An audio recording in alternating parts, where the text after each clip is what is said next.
Respected sir and my dear friends, good evening. I am Kiran U, S3 Industrial, roll number 29. I am assigned with the topic of explaining the problem 18.17 of chapter Hydraulic Machines. Now let us read the question.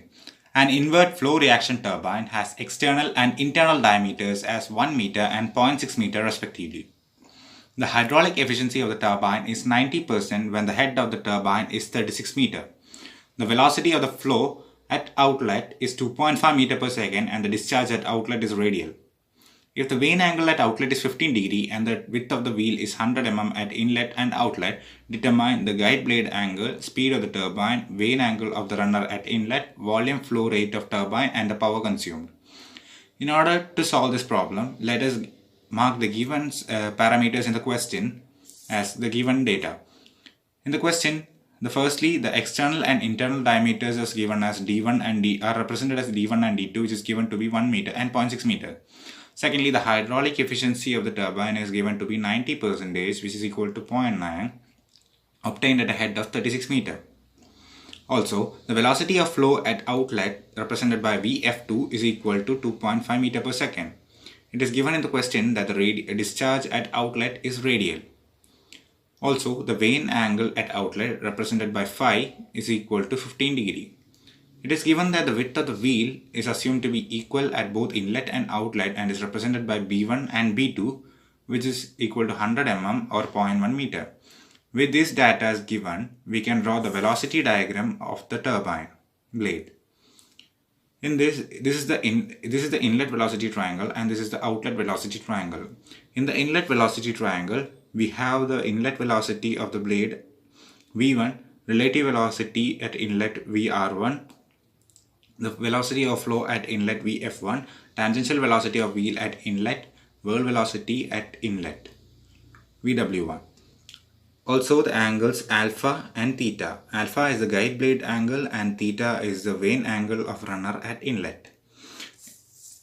In the outlet velocity triangle, we have the tangential velocity at outlet and the relative velocity at outlet and Vf2 equal to V2. Here Vf2 equal to V2 because the whirl velocity is assumed to be 0 since the discharge is radial. Discharge at outlet is radial, that denotes that Vw2 equals 0. So here there is the Vf2 becomes equal to V2. After writing the given parameters and drawing the velocity diagram, we can approach to the question. First, starting with the hydraulic efficiency, we know that the hydraulic efficiency is given by the equation eta h is equal to Vw1u1 plus or minus Vw2u2 by gh, where g is the acceleration due to gravity and h is the head. We told that the Vw2 is equal to 0 since the discharge at outlet is 0. Hence this equation becomes eta h is equal to Vw1u1 by gh. We know the values of eta h, g and h. By substituting this in this equation, we get that Vw1u1 is equal to 0.9 into 9.8 into h. That is 317.85. We name this equation as equation 1. That is Vw1u1 is equal to 317.85. Now, by considering the outlet velocity triangle, we have the u2, Vr2 and Vf2 equals V2. In this, by taking the tangent of this angle, we get that tan phi is equal to Vf2 by u2. That is 2.5 by u2 equals tan 15. From that, we can find the unknown factor u2 as u2 is equal to 2.5 by tan 15, which is equal to 9.33 meter per second. We know another formula to determine the tangential velocity using the speed of the turbine. That is u2 is equal to pi d2n by 60. d2 is the internal diameter, which is equal, therefore we can find out the unknown variable n. That is n is equal to 9.33 into 60 by pi into 0.6. Hence the n is calculated as 296.98 rpm. Hence, likewise, the inlet tangential velocity is also calculated by the formula pi d1n by 60, where d1 is the external diameter, which is equal to 15.55 meter per second. Here, we first named an equation 1 as Vw1u1 is equal to 317.85. Now, since we calculated the value of u1, we can substitute this value of u1 in this equation. Hence, we can find out Hence, we can find out the value of VW1, which is equal to 20.44 meter per second. Next, by considering the discharge of the turbine, we know that the discharge remains constant at the inlet and outlet. Hence, the formula for discharge is equated in both right side and left side.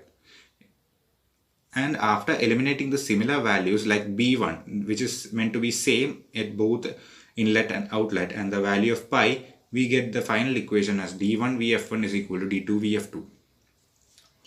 From this, the unknown factor VF1 is calculated by D2 VF2 by D1, which is equal to 1.5 meter per second. So, after finding out the factors necessary for approaching the final step of the answer, we have almost calculated all the factors. Approaching to the final step, we can find firstly the guide blade angle. For the guide blade angle, we have to consider the inlet velocity triangle. In that inlet velocity triangle, we have tan alpha is equal to VF1 by VW1. VF1 was calculated to be 1.5 meter per second and VW1 was calculated to be 2.44 meter per second, 20.44 meter per second. So, tan alpha is equal to 1.5 divided by 20.44, which is equal to 0.073838. By taking the alpha as the tan inverse of 0.07338, we get alpha is equal to 4.19 degree. Next, we have to calculate the speed of the turbine. The speed of the turbine was calculated earlier. That is, N is equal to 296.98 RPM. Next, as a third step, we have to calculate the vane angle of runner at inlet, that is theta.